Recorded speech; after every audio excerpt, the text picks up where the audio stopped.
नमस्कार, स्वागत है आप सभी का। आप देख रहे हैं इंडिया डेली और मैं हूं आपके साथ आशीष पांडे। पश्चिम बंगाल में एसआईआर यानी स्पेशल इंटेंसिव रिवीजन को लेकर सियासत लगातार गर्माती जा रही है।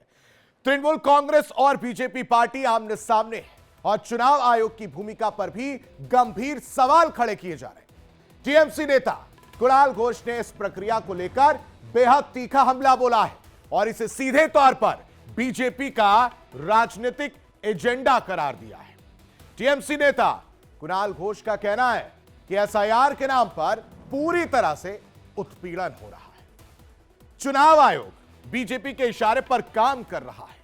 वर्तनी की छोटी छोटी गलतियों, नामों में मामूली फर्क या दस्तावेजों की तकनीकी खामियों के नाम पर वैध और कानूनी मतदाताओं को परेशान किया जा रहा है। यह आरोप जो है वो लगाया जा रहा है टीएमसी के नेता की तरफ से। वहीं दूसरी तरफ टीएमसी का एक और आरोप कह रहे हैं कि इस प्रक्रिया के तहत बुजुर्ग हों या फिर बीमार लोग हों, साथ ही साथ प्रेग्नेंट लेडीज को लेकर भी वो बयान देते नजर आ रहे हैं कि बार बार बीएलओ कार्यालयों में इन्हें बुलाया जा रहा है, जो पूरी तरह से अमानवीय है। ये आरोप जो है टीएमसी की तरफ से लग रहा है एसआईआर को लेकर, पूरी प्रक्रिया को लेकर। यही नहीं, कुणाल घोष ने चुनाव आयोग को कहा कि चुनाव आयोग को लगता है कि अगर वो बीजेपी के इस एजेंडे को पूरा करेंगे तो पीएम मोदी उन्हें नोबेल पुरस्कार के लिए नॉमिनेट करेंगे। टीएमसी ने आरोप लगाया कि इसलिए अमर्त्य सेन को भी निशाना बनाया गया, उन्हें नोटिस भेजा गया। साथ ही साथ बंगाली अभिनेता दीपक अधिकारी को इसी वजह से नोटिस दिया गया। और टीएमसी नेता यही नहीं रुके, उन्होंने भारतीय तेज गेंदबाज मोहम्मद शमी को लेकर भी बयान दिया। कहा कि मोहम्मद शमी को भी नहीं बख्शा गया है। ये SIR health camp all India Trinamool Congress का, वहां पर हम लोग हैं। यहाँ पर पूरा हैरासमेंट चल रहा है। बीजेपी का पॉलिटिकल एजेंडा फुलफिल करने के लिए ये इलेक्शन कमीशन, ये जो लीगल वोटर्स जो है उसको जिस तरह हैरास कर रहा है, छोटी छोटी बातों में थोड़ा स्पेलिंग मिस्टेक, एक लेटर इधर उधर, मुखर्जी डबल ई या आई, मैरिड वुमेन जो है, महिलाओं को वो शादी के पहले जो सरनेम, अभी जो सरनेम। चलिए अब आपको बताते हैं कि पश्चिम बंगाल में हुए एसआईआर प्रक्रिया के बाद आखिर इतना हंगामा क्यों मचा है और इसके बाद क्या कुछ निकलकर सामने आया है। जो आंकड़े हैं वो क्या कह रहे हैं और किस तरह से एसआईआर को लेकर सियासी घमासान जो वो देखने को मिल रहा है। अगर बात की जाए नाम कटने की, तो अब तक कितने नाम कटे वो देख लीजिए। 58,20,899 ये नाम कटे हैं, बड़ी संख्या है। और इसी को लेकर चिंता जो है टीएमसी की बढ़ती हुई नजर आ रही है। दूसरी तरफ मृत वोटरों की अगर बात की जाए इसमें, तो करीब 24,16,852 मृत हैं जिनका नाम हटा दिया गया है। दूसरी तरफ जिनका पता जो है यानी एड्रेस जो है वो बदला गया है, उनकी अगर बात की जाए तो वो है 19,88,076। ये आंकड़े अपने आप में बहुत कुछ बयां कर रहे हैं और इसी की वजह से चर्चा और सियासत जो है वो बढ़ती हुई नजर आ रही है। डुप्लीकेट एंट्री की अगर बात की जाए तो 1,38,328 ऐसे वोटर्स पाए गए हैं जिनकी एंट्री ही डुप्लीकेट थी। और सबसे बड़ी बात अब आपको बताते हैं, गायब वोटर यानी जिनका पता ही नहीं है, वो करीब 12,20,039 है। ये वो आंकड़ा है जिसके बाद सवाल उठ रहे हैं कि कहां गए ये जो 12,20,039 वोटर हैं, वो कहां गए। इसके अलावा जो हटाए गए अन्य वोटर हैं वो 57,604 है। अब ऐसे में सवाल यह है कि आखिर एसआईआर से टीएमसी को दिक्कत क्या है। एसआईआर होने के बाद जो आंकड़े निकलकर सामने आए हैं, जो ड्राफ्ट के बाद, उसमें 58 लाख जो नाम कटे हैं, उसको लेकर किसकी परेशानी बढ़ी है, किसके माथे पर शिकन जो है वो देखने को मिल रहा है। जबकि चुनाव आयोग को लेकर लगातार विपक्ष, चाहे वो उत्तर प्रदेश में हो या फिर बंगाल में, लगातार चुनाव आयोग पर सवाल उठाए जा रहे हैं। चुनाव आयोग के मुताबिक अगर बात की जाए तो एसआईआर एक ऐसी प्रक्रिया है जिसके तहत मतदाता सूची को अपडेट किया जाता है और फर्जी, डुप्लीकेट या मृत मतदाताओं के नाम हटाने और पात्र मतदाताओं को जोड़ने के लिए इसमें काम किया गया है। इसमें घर घर जाकर सत्यापन, दस्तावेजों की जांच की जाती है, जिसमें आधार कार्ड, राशन कार्ड, जन्म प्रमाण पत्र जैसे कागजात जो है इनका मिलान किया जाता है। लेकिन टीएमसी यानी ममता बनर्जी को इससे दिक्कत है और सुप्रीम कोर्ट का दरवाजा उन्होंने खटखटाया है। इस प्रक्रिया में वोटर लिस्ट अपडेट का काम किया जा रहा है, लेकिन इससे तकलीफ हो जा रही है। अब ऐसे में अब आपको एक और बहुत अच्छी और रोचक जानकारी देते हैं। 2000 से लेकर अब तक, जब तक ये एसआईआर की प्रक्रिया जो है वो शुरू होने वाली थी, उस तब तक की अगर बात की जाए तो हर साल 10 लाख नए वोटर ऑन एन एवरेज जुड़ते जा रहे थे, जबकि यह आंकड़ा और ज्यादा है, यानी 10 से 18 लाख के बीच में यह बताया जा रहा है कि मान लीजिए अगर वोटर पश्चिम बंगाल में 7 करोड़ के आसपास बताया जा रहा है, और उस 7 करोड़ का जो आंकड़ा अब तक निकलकर सामने आया, उससे पहले ये 7 करोड़ का आंकड़ा बना कैसे, वो समझिए कि हर साल ऑन एन एवरेज 10 से 18 लाख वोटर जो है वो जुड़ रहे थे। ठीक है, जाहिर सी बात है, नए लोग आ रहे होंगे, 18 साल से उम्र उनकी ज्यादा हो रही है, वो जुड़ते जा रहे हैं। लेकिन सवाल ये कि जब एसआईआर की प्रक्रिया शुरू हुई तो तस्वीर कुछ और निकलकर सामने आती है। तस्वीर निकलकर सामने आती है कि जो 18 लाख वोट जुड़ रहे थे, 10 से 18 लाख ऑन एन एवरेज हर साल, वो अचानक से 3 लाख पर आ जाते हैं। और इसीलिए सवाल पूछा जा रहा है कि आखिर बाकी के वोटर्स कहां गए? क्या वे घुसपैठिए थे जिसका जिक्र प्रधानमंत्री नरेंद्र मोदी ने किया? कौन थे वो लोग, किसके वोटर्स थे, और कैसे उनकी एंट्री लगातार हुई? अब आपको बताते हैं कि एसआईआर के दौरान क्या क्या खामियां मिली, ये भी जान लीजिए। बाप और बेटे की उम्र का अंतर 15 साल से कम है। ऐसे जो आंकड़े हैं वो करीब 11.95 लाख है। मतदाता के रिकॉर्ड में पिता का नाम ही नहीं, मतलब पिता का नाम है लेकिन स्पेलिंग मिस्टेक है, या उसमें पिता का नाम ही नहीं है, वो गड़बड़ियां मिली। और ऐसे आंकड़े हैं 85 लाख। ऐसे परिवार जिनमें 6 से ज्यादा बच्चे हैं, वो उनकी संख्या है 24 लाख। लेकिन अब देखिए, एक और चौंकाने वाली बात आपको बताते हैं। मां, बाप और बेटे की उम्र का अंतर 50 से ज्यादा, ये अंतर आ रहा है, देखिए। और इसके आंकड़े क्या है? 8.77 लाख। ये कैसे पॉसिबल है? ये जो गणित है ये तो समझ से परे है। दूसरी तरफ दादा दादी और पोते पोती की उम्र में अंतर करीब 40 से कम। ये कैसे पॉसिबल है भाई साहब? इसका अगर आंकड़े की बात की जाए तो 3.29 लाख है। एक और चौंकाने वाली जानकारी आपको दे रहे हैं। 45 की उम्र में पहली बार जो वोटर बने, उनकी संख्या देखिए आप, 20,74,000। यह भी अपने आप में एक कीर्तिमान स्थापित हो गया, और यह समझ से परे है। और इसीलिए एसआईआर जरूरी था। और एसआईआर जब कराया गया तो ये आंकड़े निकलकर सामने आए, तमाम खामियां निकलकर सामने आई, और इसी वजह से पूछा जा रहा है कि आखिर ये गड़बड़ झाला हुआ कैसे। अब जानिए कि एसआईआर के दौरान ममता बनर्जी और शुवेंदु अधिकारी के सीट पर कितने नाम कटे। इस पूरी प्रक्रिया जो हुई, जो ड्राफ्ट आया, उसमें अब ममता की सीट की भी बात कर लेते हैं। ममता की सीट से आखिर कितने नाम कटे? वो भवानीपुर विधानसभा सीट से आती है। यहां पर अगर बात की जाए, कितने वोटर थे? 1,61,509। और कितने नाम कट गए? 44,787। दूसरी तरफ शुवेंदु की बात की जाए, शुवेंदु अधिकारी की, इनके नंदीग्राम विधानसभा सीट की अगर बात की जाए तो यहां पर वोटर थे करीब 2,78,212, और यहां पर नाम कटे 10,599। अब सवाल उठता है कि इसका असर आने वाले चुनाव में, यानी जो साल चुनाव होना है पश्चिम बंगाल में, उस चुनाव पर क्या असर पड़ेगा?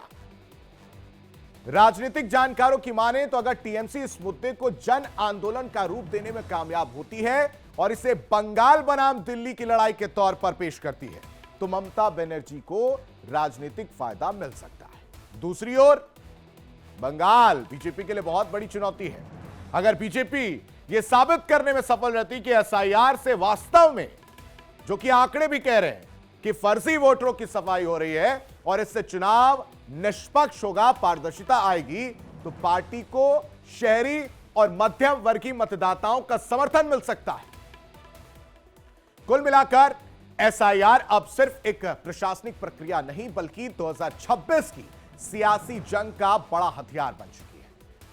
इसी मुद्दे पर आज हम चर्चा करेंगे। तमाम मेहमान हमारे साथ जुड़ेंगे और सबका परिचय आपसे करा देते हैं। हमारे साथ रामकुमार पाल, बीजेपी प्रवक्ता हमारे साथ जुड़े, बहुत स्वागत है सर आपका। हमारे साथ मोहम्मद एहतशाम उल हक, नेता टीएमसी, हमारे साथ जुड़ेंगे। साथ ही साथ जितेंद्र यादव, कांग्रेस की तरफ से हमारे साथ जुड़े, बहुत बहुत स्वागत है जितेंद्र जी आपका भी। डॉक्टर सुनील कौशिक, वरिष्ठ पत्रकार हैं, हमारे साथ जुड़े हैं। सबसे पहले हालांकि सवाल तो टीएमसी से पूछने का मन था, अभी वो जुड़ेंगे, उनसे समझना चाहूंगा, लेकिन विपक्ष की ही बात कर रहे हैं तो जितेंद्र यादव, जो कि कांग्रेस का पक्ष रखने के लिए हमारे साथ जुड़े हैं। जितेंद्र जी, जो आंकड़े निकलकर सामने आए, जो डेटा मैंने बताया है, वो तो यही बयां कर रहे हैं कि एसआईआर बेहद जरूरी था और 58 लाख जो नाम कटे हैं, उसके बाद से जो नाराजगी कह लीजिए, जो बौखलाहट कह लीजिए, वो टीएमसी में देखने को मिल रही है। किस बात का डर है सर? सबसे पहले आप तमाम पैनलिस्टों को नववर्ष की हार्दिक बधाई और आपको भी नववर्ष की हार्दिक बधाई और शुभकामना। नववर्ष के अवसर पर हम पहली बार आप लोगों से रूबरू हो रहे हैं और अपनी बातों का, विचारों का आदान प्रदान कर रहे हैं। ऐसा है, देखिए, इस देश में एसआईआर जो पिछले कुछ दिनों से हो रहा है, बेसिकली एक टूल किट बनता जा रहा है भारतीय जनता पार्टी के लिए वोट चोरी का। हमें लगता है कि इस देश में एसआईआर कोई पहली दफा नहीं हुआ है।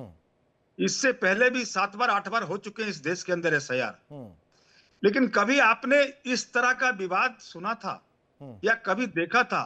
देश की मीडिया क्या इतनी गहन चिंतन मंथन इस पर कर रही थी? तो हमें लगता है कहीं ना कहीं एसआईआर के माध्यम से आप पिछले दरवाजे का इस्तेमाल करते हैं। दूसरी चीज, ममता बनर्जी क्यों परेशान रहेगी? जैसा कि 58 लाख 21 हजार के आसपास वोट, 58-60 हजार के आसपास वोट कटे हैं बंगाल के अंदर, 58 लाख के आसपास। लेकिन क्या चुनाव आयोग कितने नाम किन किन लोगों के काटे हैं, कितने लोग मृत पाए गए हैं, कितने लोग शिफ्टेड हैं, कितने लापता हैं, कितने फर्जी हैं, या कितने अन्य कारण से उस लिस्ट में नहीं है, तो क्या वो चुनाव आयोग बंगाल के अंदर यह बताएगा कि हाँ भाई इतने आंकड़े हैं और ये आंकड़े को पब्लिश करेगा? सर, मुझे लगता है कि जो 10 मिनट तक मैंने इतना सब कुछ आराम से डिटेल बताया, वो आपने सुना नहीं। मैं बता देता हूं आपको फिर से, शायद आपको चीजें क्लियर हो जाएं। 58,21,000 नाम, वोटर्स के नाम काटे गए हैं, 24 लाख के मृत पाए गए हैं, 19 लाख वोटर्स जो है वो शिफ्ट किए गए। मोटा मोटा आपको बता रहा हूं जो मेरे पास डेटा है, जिसमें 12,20,000 वोटर्स लापता हैं। इसके बाद भी आप चाह रहे हैं कि चुनाव आयोग जो है आपको घर से एक मेल करके भेज दे क्या? नहीं, उसकी कोई आवश्यकता नहीं है, उसकी कोई आवश्यकता नहीं है। आंकड़े तो दे दिए ना, अब आप क्या चाह रहे हैं? उसकी कोई आवश्यकता नहीं है। चुनाव आयोग मुझे क्या मेल करेगा? भारतीय जनता पार्टी के हमारे मित्रों को वो सब कुछ मेल कर देता है, इसलिए हमें उनकी कोई मेल की आवश्यकता नहीं है या हमें उनसे कोई जानकारी लेने की आवश्यकता नहीं है। हो सकता है, अरे तो जानकारी लेने की आवश्यकता नहीं है तो सर जानकारी पढ़ के आइए ना, डिटेल तो आपको दी, सारी चीजें आई, मैंने सीधा पूछा। तो देखिए, ये इससे एक तस्वीर तो क्लियर हो गई ना जितेंद्र यादव जी, कि आप लोग को चुनाव आयोग को हमेशा सवालों के घेरे में खड़ा करना है, भला कुछ आपको पता ना हो। सारा डेटा चुनाव आयोग ने दे दिया, उसके बाद भी आपको सवाल चुनाव आयोग से पूछना है। नहीं, चुनाव, अच्छा एक चीज मुझे आप बताइए, मैंने पहले भी कहा कि चुनाव आयोग कोई एसआईआर इस देश में पहली बार नहीं हो रहा है। उत्तर प्रदेश के अंदर कितने विवाद हो रहे हैं देख रहे हैं, आपने ध्यान दिया होगा ना। अरे तो जब आपकी सरकार, चलिए ठीक है, आप लोग जब सत्ता में थे तब क्यों नहीं करवा पाए? करवा लेते आप लोग, आप लोगों ने भी तो काम नहीं किया, अब कोई करवा रहा है तो ये नहीं होना चाहिए क्या आपके हिसाब से? रामकुमार पाल जी, क्या कहती है बौखलाहट कांग्रेस की? देखिए, उत्तर प्रदेश की बात की तो उत्तर प्रदेश में 2-1 2.8। नहीं सर, ओवरऑल बात करें, ओवरऑल रखिएगा प्लीज। हाँ हाँ, तो बोल रहा हूँ कि आ चुके उत्तर प्रदेश में इतने हो हल्ला नहीं है जितना आपके बंगाल में है। और बंगाल में स्क्रीन पे दिख रहा है और आपको पता नहीं लग रहा है। ये इनका और इनकी तो पता नहीं बंगाल में इनको खोने के लिए है क्या। 48 साल से तो वहां आए नहीं है, इनके पास क्या है खोने के लिए वहां पर।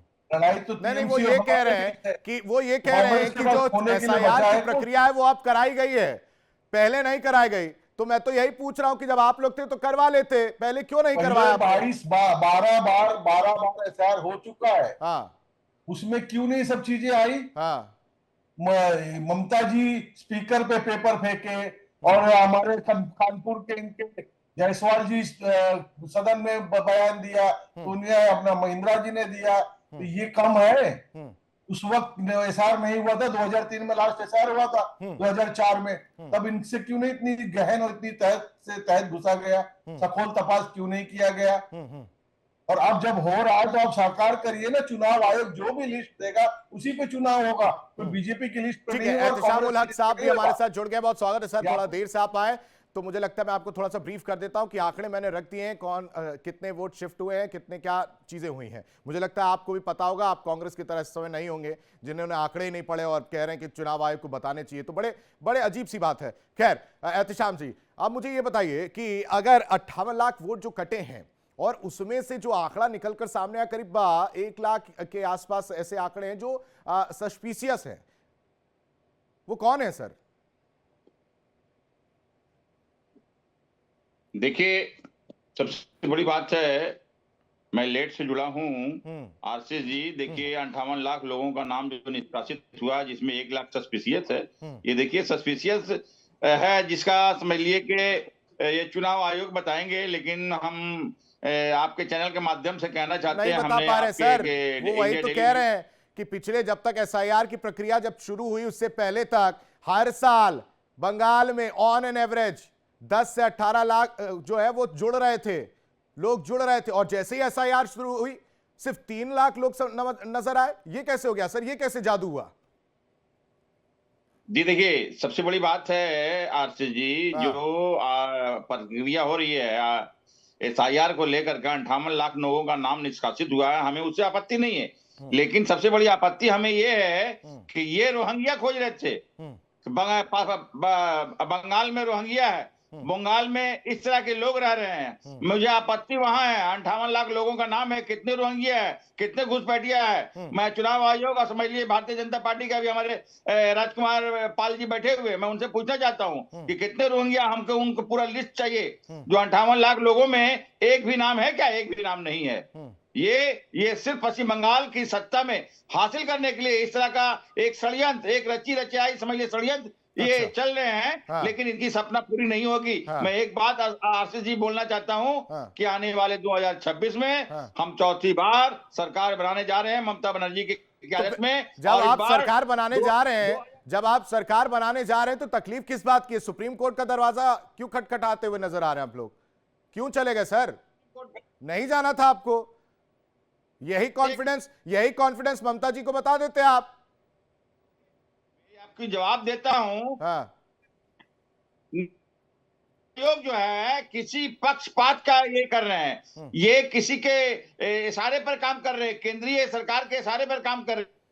बस कुछ नहीं मिला, कुछ नहीं मिला आपको, सरकार के इशारे पर काम कर रहे हैं। लेकिन आप उस पर जवाब नहीं दे रहे कि हर साल ऑन एन एवरेज जो है 10 से 18 लाख लोग जुड़ रहे थे, वो कौन थे? क्या वो घुसपैठिए थे या नहीं थे? और क्यों ना पूछा जाए आपसे?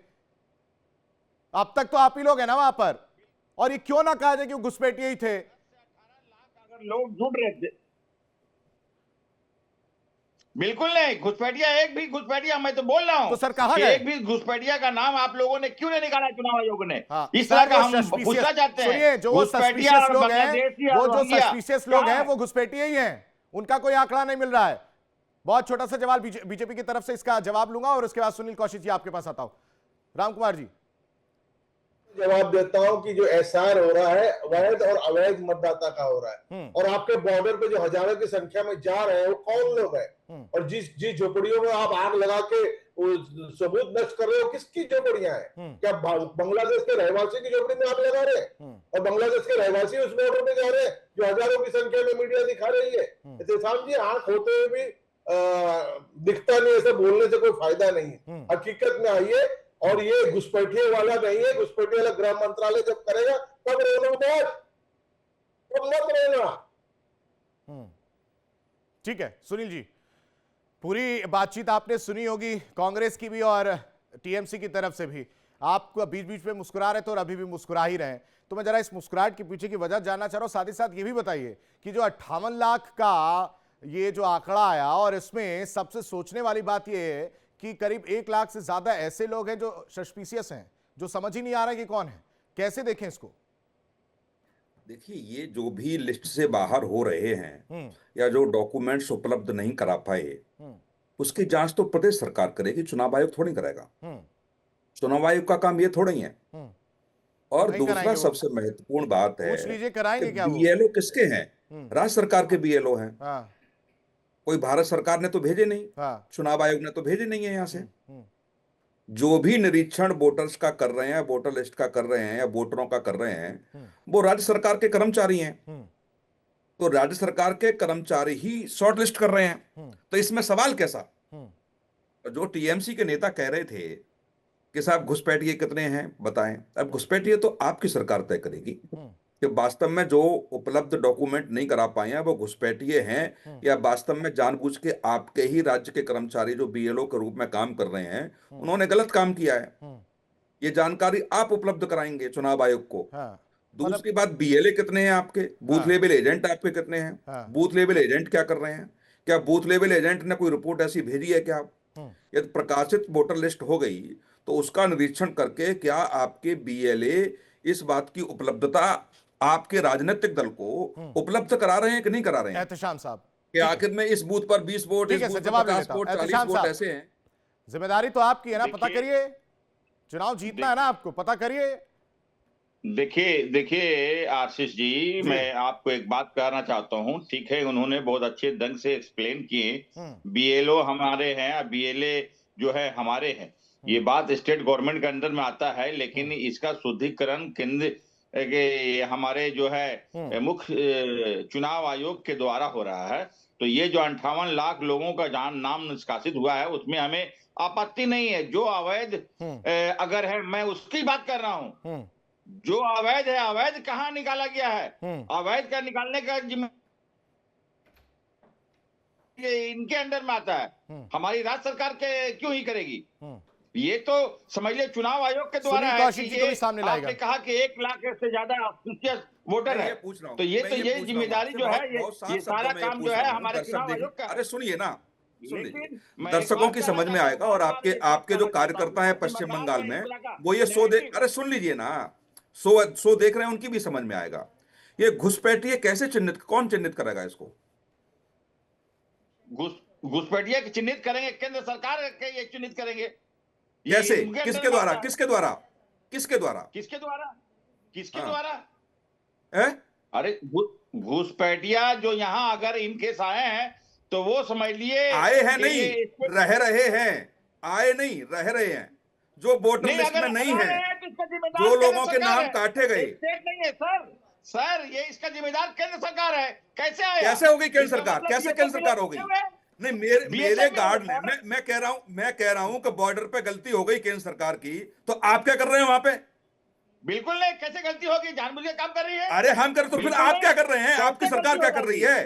आप उन घुसपैठियों को पकड़ के क्या नहीं कह रहे हैं कि ये केंद्र सरकार की गलती है, बॉर्डर पे आने दिए? गलती हो गई सर। मैं ये कह रहा हूं कि आपका आरोप मान भी लिया जाए कि बॉर्डर से लोग घुसने दिए गए, तो आपकी एजेंसियां क्या कर रही हैं? आपकी पुलिस क्या कर रही है? आपके कर्मचारी क्या कर रहे हैं? मेरी एजेंसियां काम कर रही है। मेरी एजेंसियां कहां कर रही है? कौन सा घुसपैठिए आप लाई जो आप आरोप लगा रहे हैं कि बॉर्डर से अंदर आने दिए घुसपैठिए? देखिए सुनील कौशल जी, आपका आरोप है और केंद्र सरकार की आप सुन लीजिए, आपने बहुत सही कहा। अच्छा, आपने सवाल आप सुनेंगे तो आपको, आपके दर्शक और आपके कार्यकर्ता आपको समझ पाएंगे, आपके दर्शक आपके कार्यकर्ता आपको समझ पाएंगे। मैं ये कह रहा हूं कि बॉर्डर पर केंद्र सरकार की नहीं मिली मानेंगे भगत सर से लोग आ भी जाने गए, मैं दीजिए, मान नहीं रहा हूं। मानेंगे, समय बहुत कीमती है मेरे लिए, आप लोग अलग से वो करिएगा। कांग्रेस की तरफ से ये प्रतिक्रिया आ रही है, जितेंद्र जी कुछ कहना चाह रहे हैं। जितेंद्र जी। आशीष जी, जी। जब हमारे वरिष्ठ पत्रकार महोदय और साथी महोदय ने स्वीकार कर लिया कि बॉर्डर पे हमसे गलती हुई है, तो जब हमारी गलती से ही हमारी बुनियाद ही गलती पे रखी हुई है, तो निश्चित तौर पे किसी को सुधारने में तो वक्त लगेगा। आज राष्ट्रीय टेलीविजन पर बैठ करके नहीं, नहीं, नहीं, भारतीय जनता आप पार्टी आप की आप गलती आप को समझ मैंने नहीं स्वीकार पाए, शायद समझ नहीं पाए। वो गलती स्वीकार हुई नहीं, वो तो अलग है, लेकिन उसके बाद जो कहा उस पर आपका ध्यान नहीं गया, उस पर ध्यान नहीं जाता। यही समस्या है सर आपके साथ, ना आप डेटा पे ध्यान देंगे, ना वो जो कहना चाह रहे हैं उसका तात्पर्य क्या है, ना उस पर ध्यान देंगे। यही कांग्रेस की समस्या है। बीजेपी का रुख करना चाहूंगा। राम कुमार जी, जरा ये आपको नहीं लगता कि बार बार इलेक्शन कमीशन पर सवाल उठाना विपक्ष की तरफ से कहीं ना कहीं एक विश्वसनीयता को खत्म करने की बात है? और ये बौखलाहट जो है चुनाव में देखने को मिल रही है, अब जब ये आंकड़े कम हुए हैं और इसके बाद चुनाव नजदीक है, ऐसे में प्रधानमंत्री नरेंद्र मोदी कहते हैं कि गो बैक मोदी का जो बोर्ड लगाने सच्चा है, गो बैक घुसपैठिए लगाना चाहिए था, लेकिन ये घुसपैठिए आए कहां से, ये भी समझने की जरूरत है। देखिए, अभी एहतेशाम जी ने कबूल किया है, लेकिन जो भी है, केंद्र सरकार हो चाहे ये चुनाव आयोग है, इसके हाथ पैर राज्य सरकार होती है। ये सारी जवाबदेही एंड ऑफ द डे राज्य सरकार पे जाएगी। उनको अभी भी अगर 98 में कोई बंद नहीं हो गया, अभी भी ये सुधार करके जो भी इनके नागरिक है, हर मैं तो कहूंगा टीएमसी नहीं, हर पार्टी का दायित्व है कि वो वोटर्स को जोड़े। अब रास्ता आसान हो गया क्या आपके लिए? फरवरी 26 अब बंगाल के चुनाव का रास्ता 10 दिन पहले तक जोड़ा जा सकता है। तो यहाँ किसी पार्टी को नो एंट्री नहीं है, कोई व्यक्ति को नहीं है, कोई संगठन को नहीं है। और जो मरीज है उनको ऑनलाइन जुड़ने का भी मौका है। और कितना मौका चाहिए, इसके फायदे लीजिए, अपने वोटर बढ़ाइए और जनता की सेवा करिए। ट्विटर और कांग्रेस जैसा ट्विटर फेसबुक पे खेलने जाते साहब आपको वोट नहीं मिलेंगे, जो वोट है भी कट जाएंगे। इनके तो 48 साल से कोई हो ही नहीं रहा है। आपका जो है वो नष्ट न होने पाए और हम सेवा करके जो पा सके वो कोशिश करेंगे। ठीक है सर, समय बहुत कम है और मैं ज्यादा इस पे जाता, लेकिन बहुत शुक्रिया आप सभी मेहमानों का हमारे साथ जुड़ने के लिए, अपनी राय रखने के लिए। तो बंगाल में एसआईआर पर सियासी घमासान जो है वो लगातार जारी है। इसी पर चर्चा की तमाम मेहमान हमारे साथ जुड़े थे। अब लेकिन सवाल यह है कि क्या आने वाला चुनाव अब बीजेपी के लिए बेहद आसान रहने वाला है, और दूसरी तरफ टीएमसी की बौखलाहट आखिर क्या कुछ करे। यहां रुकते कुछ पलों के लिए, खबरें लगातार जारी हैं।